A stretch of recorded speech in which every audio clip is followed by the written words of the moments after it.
출애굽한 이스라엘 백성들 중에는 섞여 사는 무리가 있었습니다. 오늘 본문 4절 말씀을 보십시오. 그들 중에 섞여 사는 다른 인종들이 탐욕을 품음에 이스라엘 자손도 다시 울며 이르되 누가 우리에게 고기를 주어 먹게 하랴. 순수 이스라엘 백성들이 아닌 다른 인종들, 섞여 사는 무리다. 여기 오늘 본문 말씀에는 그렇게 나와 있는데, 이 사람들을 출애굽기 12장에서는 수많은 잡족이다 이렇게 말씀했습니다. 출애굽기 12장 37절부터 38절 말씀인데 제가 읽어드리겠어요. 거기 보면 이스라엘 자손이 라암셋을 떠나서 숫곳에 이르니 유아 외에 보행하는 장정이 60만 가량이요 수많은 잡족과 양과 소와 심이 많은 가축이 그들과 함께하였으며 이렇게 말씀했어요. 이스라엘 자손이 라암셋, 애굽이죠. 애굽을 떠나가지고 숫곳에 이르렀는데 장정이 60만 명 되는 많은 백성들이죠. 그 가운데 수많은 잡족, 한두 사람 섞여 있었던 거, 몇 사람 정도 섞여 있었던 것이 아니라 수많은 잡족이 그들 가운데 섞여 있었다. 같이. 애굽이 당시의 강대국이었죠. 그러다 보니까 애굽 땅에 이스라엘 백성들뿐만 아니라 다른 나라에서 끌려온 노예들도 있었을 것이고요. 또 애굽 사람들 중에도 눈치 빠른 사람들이 있었습니다. 그래서 애굽 바로의 신하들 가운데에서도 재앙이 계속해서 내리니까 바로 왕한테 간언하는 사람들이 생기죠. 이스라엘 백성들 때문에 우리가 이 재앙 당하고 있는 거 아닙니까? 왕이시여, 제대로 이 상황을 갖다가 봐야 되지 않겠습니까? 빨리 이스라엘 백성들을 내보내는 게 우리가 살 길입니다. 이렇게 바로 왕한테 간언하는 그런 사람들이 있었습니다. 신하들 중에도 그렇게 눈치 빠른 사람들이 있었죠. 애굽 땅에 이렇게 계속해서 저 바로 왕의 고집 부리고 있는 그 상황 가운데 있다가 우리도 같이 멸망당하겠구나. 우리도 같이 여기 남아서 멸망당하느니 이스라엘 백성들 따라서 나가야 되겠다. 그렇게 해서 합류한 사람들, 그 사람들이 다 성경 말씀에서 잡족이다. 여기 오늘 본문 말씀에는 섞여 사는 다른 인종들이다. 그렇게 말씀한 것입니다. 자, 그 사람들이 다 이스라엘 자손들을 따라서 출애굽을 했어요. 그리고 광야 생활도 이렇게 계속해서 하게 된 것입니다. 하나님은 그런 잡족들조차도, 섞여 사는 이방 민족들조차도 같이 출애굽한 그 상황이었기 때문에 이스라엘 백성들과 똑같이 대해 주셨어요. 그것을 어떻게 알 수 있는가? 이전에 우리가 묵상했지만 유월절 규례를 보면 이스라엘 중에 거하는 타국인들도 이스라엘 백성들하고 똑같이 하나님의 정하신 유월절 규례를 지키도록 이렇게 하신 것입니다. 무슨 의미가 있는 거예요? 하나님께서 이방인들도 하나님의 백성으로 다 인정해 주셨다는 그런 말씀이죠. 그리고 유월절 규례 안에 들어있는 하나님의 언약, 축복의 언약을 그들도 다 이렇게 받을 수 있도록 그렇게 해주셨다는 말씀이에요. 그런데 정작 이 사람들은 그런 하나님의 놀라우신 은혜를 입고도 이스라엘화 되지는 못했습니다. 같이 이렇게 섞여 있었지만 이스라엘 백성들, 하나님의 백성이 완전한 하나님의 백성이 되지는 못했다는 얘기죠. 이스라엘 백성들 중에 섞여 살면서 유월절도 지켰어요. 그러나 여전히 그들은 이방인의 습성을 버리지 못하고 살았습니다. 왜 그랬을까요? 그들은 당장에 목숨 건지기 위해서 따라 나온 것이지 하나님 신앙으로 따라 나온 것이 아니기 때문에 그렇습니다. 이스라엘 백성들은 하나님 신앙 가지고 따라 나온 거지 않습니까? 그리고 하나님께서 약속하신 가나안 땅에 대한 소망과 비전이 있었기 때문에 이렇게 나온 거거든요. 그런데 이 사람들은 거기에 대한 소망이 있었던 사람들이 아니었습니다. 그러니 광야 여행 중에 이 사람들이 다 애굽 땅에서보다 좀 더 편하게 살자, 좋게 살자 그런 기대 가지고 나온 사람들이기 때문에 이 광야 생활이 어려우니까 그 고비 때마다 항상 뭐가 나오는 거예요? 먼저 불평이 나오고 원망이 나오는 거예요. 말씀해 보면 탐욕을 품음에 이런 말씀이 나오는데, 탐욕을 품음이라고 하는 말은 히브리어 원어로 보면 탐욕에 대해서 열망했다 그런 뜻이에요. 섞인 무리들의 목적은 오직 먹고 마시고 인생의 낙을 누리는 것이었다는 거예요. 탐욕에 대한 열망이 가득한 사람들. 왜 그 사람들이 이스라엘에 합류한 거예요? 애굽에서보다 더 나은 어떤 육적인 욕망을 누리고자, 저렇게 따라 나가면 뭔가 여기 있는 것보다는 더 좋은 어떤 육적인 욕망을 누릴 수 있겠구나, 육적인 만족을 누릴 수 있겠구나, 그런 생각하에서 나오게 된 것입니다. 이런 사람들의 특징이 있죠. 그 안에 거룩한 열망이 있어요? 없습니다. 성결한 열망이 있어요? 없습니다. 그런 열망들이 아무 의미가 없는 거죠. 여러분, 육신의 열망으로 살면 여러분들에게 어떻게 들릴지 모르지만 오늘 저와 여러분도 다 잡족이 되고 마는 거예요. 하나님의 백성들은 어떤 사람들이 거룩한 열망으로 사는 사람들이죠.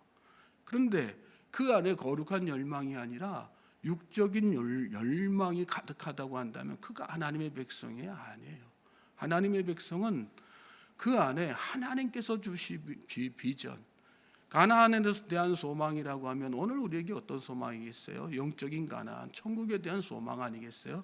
그 소망이 가득하고 그 소망을 이루기 위해서 하루하루 사는 삶의 가운데, 삶의 현장에서 육적인 욕망이 아니라 영적인 어떤 열망이 가득한 삶을 사는 거, 거룩한 삶을 살아내는 거, 그것이 하나님의 백성의 마땅한 삶의 모습 아니겠어요?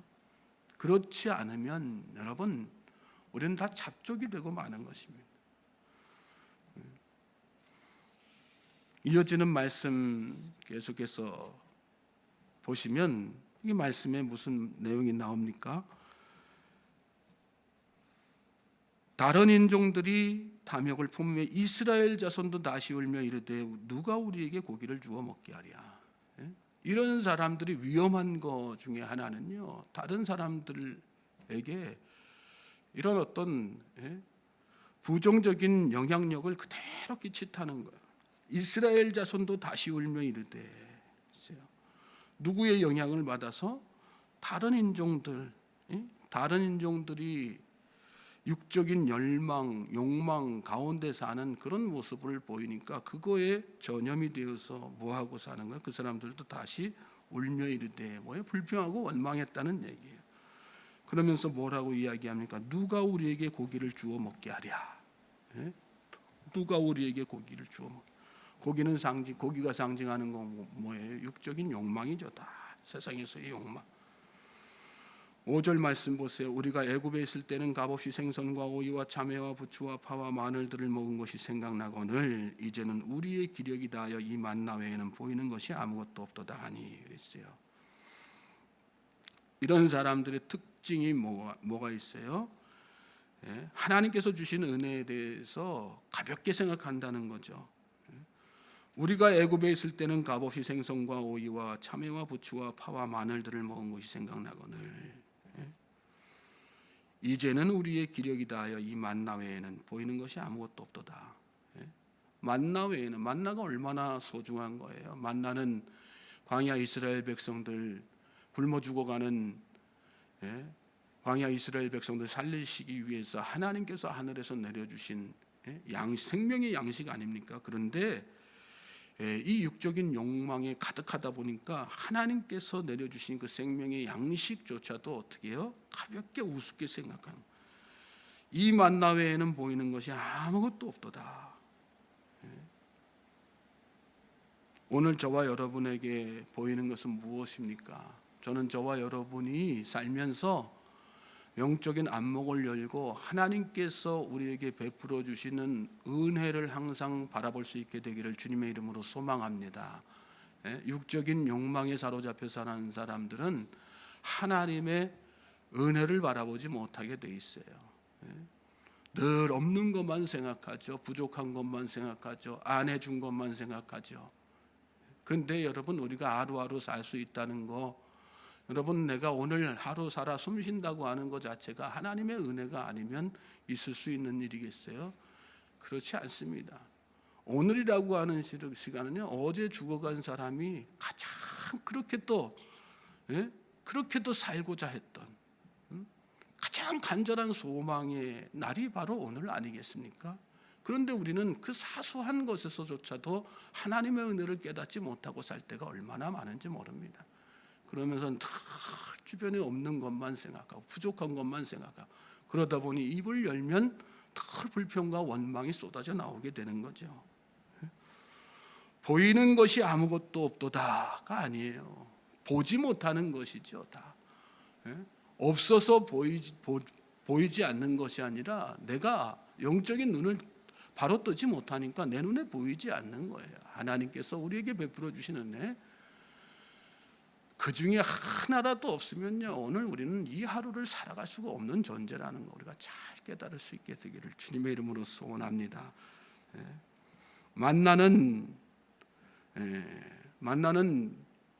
신약 시대 예수님을 상징하죠. 여러분, 우리는 예수님으로 인해서 만족하면서 살고 있습니까? 우리 입술은 늘 예수님 한 분뿐이면 됩니다. 그렇게 입으로 고백하지만 정작 우리의 삶에 정말 예수님 한 분이면 족합니까? 예수님 한 분으로 족한 인생을 사는, 그것으로 말미암아서 우리 입술을 열 때마다 원망과 불평이 아니라 감사가 넘치는 삶을 사는 저와 여러분 될 수 있길 바랍니다. 또 만나는 말씀을 상징하는 거죠. 오늘 이 하루 우리가 무엇으로 살 것입니까? 무엇을 먹고 살 것입니까? 육의 양식이 아니라 영의 양식, 생명의 말씀을 먹고 살 수 있는 저와 여러분 될 수 있길 주님의 이름으로 소망합니다. 생명의 양식을 풍성하게 먹고 사는 사람은요, 육의 양식이 눈에 들어오지 않습니다. 육의 양식으로 모든 것을 채우려고 하기 때문에 생명의 양식이 가치 없게 느껴지는 거죠. 하나님의 말씀은 살아있는 말씀이고 능력의 말씀이고 생명의 말씀입니다. 하나님의 말씀으로 사는 사람은 눈에 보이는 것, 가진 것 아무것도 없어도 그래서 담대하게 사는 거고요, 기쁨 가운데 사는 거고 소망 가운데 사는 것입니다. 여기 이 잡족들은요, 이때부터 시작해가지고 출애굽 때부터 시작해가지고 이후로 이스라엘 민족 가운데 끊임없이 이스라엘 백성들을 잘못된 길로 빠지게 만드는 악한 역할들을 계속합니다. 여기서 끝나는 것이 아니에요. 나중에 다 이 사람들이 이스라엘 민족들 가운데 아주 더 교묘하게 스며들어 가지고 나중에는 제사장들하고 결탁을 하게 됩니다. 그래서 이스라엘의 성전 질서를 다 어지럽히죠. 느헤미야 때 성전 재건하는데 앞장서서 방해하는 자들이 바로 이 잡족들이고 또 잡족들과 결탁한 사람들이에요. 또 이 사람들이 나중에는 또 어떻게 합니까? 성전의 실권을 다 장악합니다. 그리고 자기들이 제사장이 되어가지고 예수님을 십자가에 못 박는 그 대제사장 무리의 그 조상들을 쫓아 올라가면 다 여기 잡족들에서 시작된 사람들이라는 것을 성경의 역사 가운데서 깨닫게 됩니다. 부정적이고 또 육신의 욕망에 사는 그런 사람은 결국은 예수님을 팔아 넘기는 그런 악행을 다 저지르고 마는 거예요. 저는 저와 여러분의 신앙이 주님을 배반하는 신앙, 주님을 팔아 넘기는 신앙이 아니라 주님을 끝까지 사수하고 주님과 함께 동행하는 끝까지, 그래서 하루하루 날마다 주님께서 주시는 은혜 가운데 사는 그런 복된 성도님들, 또 그런 신앙이 되기를 주님의 이름으로 소망합니다. 오늘 이 하루 또 여러분, 그러므로 오늘 내 신앙은 어떤 신앙인가? 내가 잡족의 신앙을 가진 사람은 아닌가? 또 내 주변에 나와 가까이 하고 있는 사람들은 또 잡족은 아닌가? 경계하는 마음으로 나 스스로를 경계하고 주변을 경계하는 마음으로 믿음을 올바로 지키고 또 그래서 예수님 중심으로, 말씀 중심으로 승리하는 삶을 사는 복된 하루 되기를 주님의 이름으로 소망합니다.